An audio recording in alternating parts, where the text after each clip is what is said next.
Hey, up next on the Marmy Rock Show, no stranger to the Marmy Rock Show whatsoever, we've got Lenny Cerzosie with us. I never know how to introduce Lenny, if it's going to be The Infinite Staircase, The Mayan Factor, Le Projet, or tonight, his solo project. So whatever it is we're going to talk about, Lenny, welcome back to the show. It's my pleasure, as always. It's kind of funny. I thought about that earlier. I was like, well, last time you called me the triple threat, I don't even know what's going on anymore, because I'm almost, like, if I could say this, I'm almost like a music whore. I will play with anybody. But no, I just love keeping busy and writing and stuff. You know how it is, man. We've hung out quite a few times where it's just all about the music and about, like, it's hard to stop it. Once it's rolling, it's just really hard. So as much as I love all the players that I get to play, and I'm privileged, especially bands like Le Projet and Mind Factor and the Infinite Staircase, great musicians and friends and family. But I also just love continuing, you never know what's around the corner, and Jim and I have been working together, and we come up with some wacky stuff, and I just love working with these guys. Like, we're all goofy, but we write some serious music. So let's talk about that. So for folks that may not know who you're referring to with Jim, let's introduce Jim to the crowd, and then tell us about the new single that we're going to premiere tonight for you guys. Sure, that's awesome. I mean, well, it's Jim Taylor. I only met him a couple months ago, actually. His main gigs have been Black Radio and 1818. I mean, nothing too shabby about any of it, and those are all great players, too, and they're awesome dudes. I've gotten to meet and play with most of them. It just became one of those things where we start hanging out, and just like, you can't put us in a room with a bunch of guitars and not expect us to do something, So that's what ended up happening, and there was one day in particular where I had a personal meltdown, and I was like, I need to get into the studio now. And my guys are mostly in Baltimore and Delaware and stuff, so actually Jim is from friggin' Pennsylvania himself, so nobody's around the corner, let's put it that way. But I was like, dude, you got a minute? And then we went to Bob Pentella's, Monster Magnet, Atomic Pitchwack. He's a good friend of mine, and he's in South Jersey, so we just went there, spent a couple hours there, and wrote this song called Sick of It All. And it was just like one of those things where I literally was like, I'm going to put a capo on the first fret and just write this thing. And then we sat there as Bob was setting up the microphones and everything. He's like, all right, so start writing the song. I'll set everything up, And that's literally how it happened. And then it's a demo, really, but we're all cool with releasing it the way it is because it's raw. Sometimes that's how it has to be. It's like, you know what? Correct. We just like releasing stuff, and we like, we want to hear if people like, is this something we should continue doing, or people go, or you're going to tell us, no, pack it up. Either way, we're going to continue. So you're so busy, and first of all, I want to thank you for all the great opportunities you've given us to see a peek behind the curtain. We've gotten to learn more about what it looks like to write and make a record by watching you and Morgan work together, and just tell people what's going on with all your various projects and what it's been like working recently with Morgan again. I know I ask you that every time, but for people that have never seen it, I marvel at it. Well, one, I got to thank you, man. I mean, anytime you and Sheila are around, more than a pleasure. It's always welcome, that, And we've already, the few times we got to hang out together, it's always been something kind of semi-crazy. It's always fun. It's always a little, it's always interesting if nothing else. So I got to thank you for that, and we all love you, for sure, and appreciate you having me on and releasing this song. This is more of more of a solo thing, but not really because I hate to cook, because it's really Jim, Bob, and I really worked on this together from scratch, which is whatever. But other than that, though, recently I got to spend a couple of days with Morgan Rose in Atlanta with Corey Lowry, and we did some work together there. And that's more where we started talking about, hey, look, even though you have these bands going on and everything, why don't we also, because you always want to work, why don't we promote you, not promote in that way, but let's keep rocking with, when you have an idea, damn, let's do it. You don't need to constantly, which, and all the guys understand it too. There's nothing wrong with it because I'm loyal to everybody, and there's nobody gets used, nobody's taken for granted, everything's cool. It's all cool, we're all adults.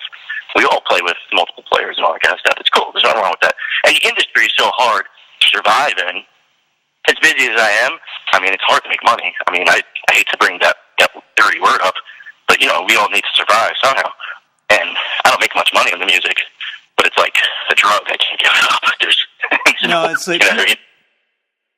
People don't understand it. You know, one of the other bands I have on tonight is a band called MARR. They're out of Reading, England. You know, they're an independent band, and you know that's awesome. The thing they were talking about too. Is like they would love to come over here to the States, but it's all money, and they're releasing a string of singles right now.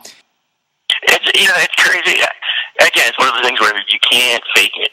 So it's like you're either it's the life or it's not, and there's nothing glamorous about, you know, struggling paycheck to paycheck, so to speak, even if you don't, you know, it's weird, you know, and a lot of people are like, oh, you live a life type of thing. It's like, well, I live a life like everybody else does, you know, and I love it, don't get me wrong, I totally love it, and I'm privileged to work with such amazing people, like Morgan Rose, you know, and spending a couple days with him in his hometown. Literally, he put me up in his own house, and I was like, wow, that's kind of amazing, you know, thank you, you know, I never expected that to happen, you know.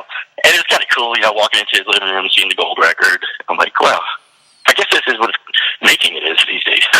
Yeah, not every day a guy nominated for a Grammy invites you to stay with him, right? So right, yeah, it's pretty cool, you know. And even though we toured with him in '09, and some years have passed, we worked pretty closely together over the years. And he's a pretty emotional guy. Oh, you met him, you know him. You know how he's like, he's not just the Seven Dust drummer. He's a real intense guy and real emotional. And, like, he gets me in a whole wacky bunch of ways. It's hard to get me. So the fact that he does is kind of crazy. And when we work together, it's kind of an amazing thing for me. It's therapeutic for me, too.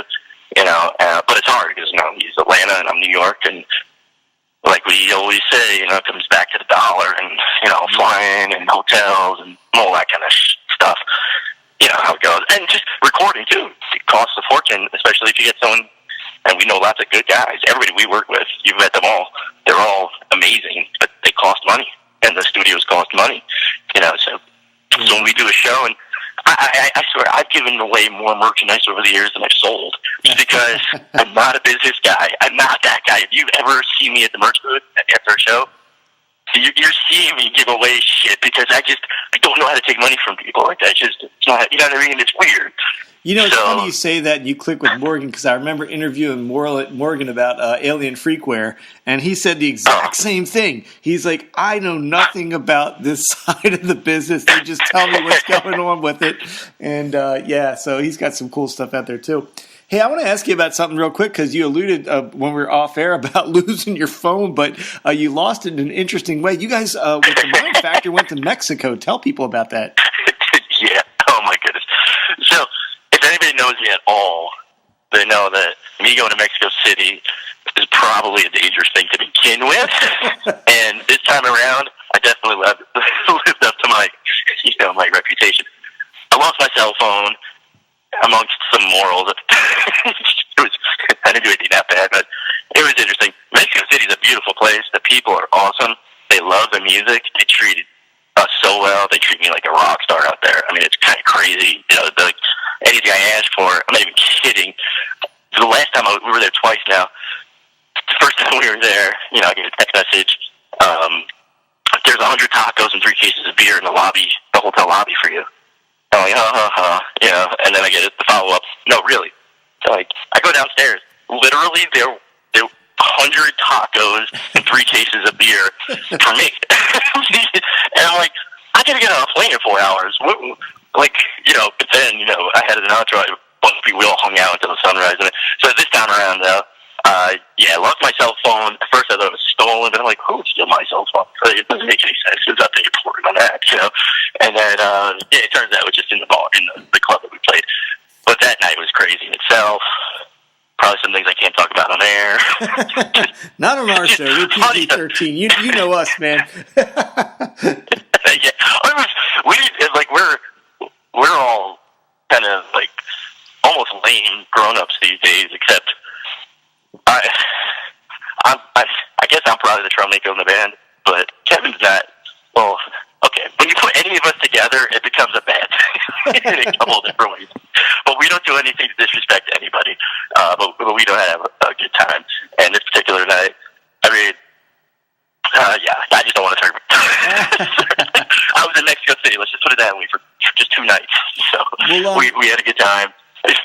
Yeah, man. Well, we wanted to have you on tonight to talk about Sick of It All. We are going to play that tune tonight, right after this interview, or probably in the middle of the interview somewhere. I think we're going to play the tune. So good job on that one, man. I listened to it a couple times now. I've enjoyed listening to it, as I do everything you do. And I do want to ask you, I got a weird question. One more thing. Looking back now, for some reason, I don't know why, but I clicked on the Pride the other day. And that great song you guys wrote. And I'm just wondering, have you ever had any feedback back as like those people recover? For folks that don't know about the hurricane that went up there, have you ever heard back from folks about that tune, or is it just kind of still floating out there in the airways?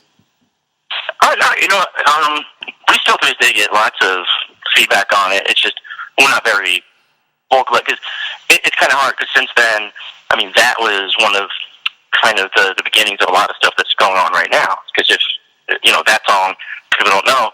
That's Zach Wilde, JD, Morgan, Kevin Martin, myself, my brother. Am I forgetting anybody? We did it with Freddie too, as an engineer. Hopefully I didn't forget anybody. How could you not? Look at that list you just made. Right? and that was a lot of fun. And we did it, and everybody did. That was one of the coolest things because it was for charity.